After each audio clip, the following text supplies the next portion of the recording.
पाकिस्तान में तेल और गैस के ज़खायर के इंकशाफ पर रहनुमा पीटीआई शौकत यूसुफजई ने दावा किया है कि तेल ज़खायर की दरियाफ्त के सारे मंसूबे पीटीआई दौरे हुकूमत में शुरू हुए। उन्होंने मशवरा दिया है कि मौजूदा हुकूमत पीटीआई के मंसूबों पर पॉइंट स्कोरिंग न करे।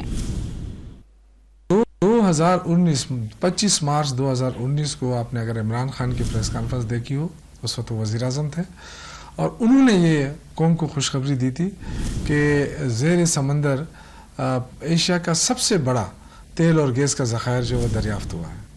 और ये खुशखबरी इमरान खान ने 2019 में सुनाई थी और उस पर काम जारी था।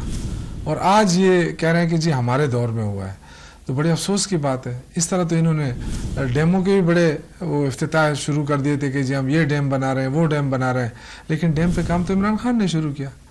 तो ये सब बातें करते हैं इनको ना मुल्क की पता है कि मुल्क किस तरह चल रहा है, सिर्फ कर्जे लेके चलाना होता है इन्होंने मुल्क को। हुकूमत ने गवादर की बंदरगाह से ट्रांसशिपमेंट मंसूबे पर गौर शुरू कर दिया है। प्रोजेक्ट से दुनिया के भारी तरीन जहाज लंगर अंदाज किए जा सकेंगे और साजो सामान छोटे जहाजों से इलाकाई बंदरगाह रवाना किया जाएगा। सूबे में सिक्योरिटी सूरत हाल बेहतर बनाने के लिए फोर्सेस को खुसूसी इख्तियारात दिए जाएंगे।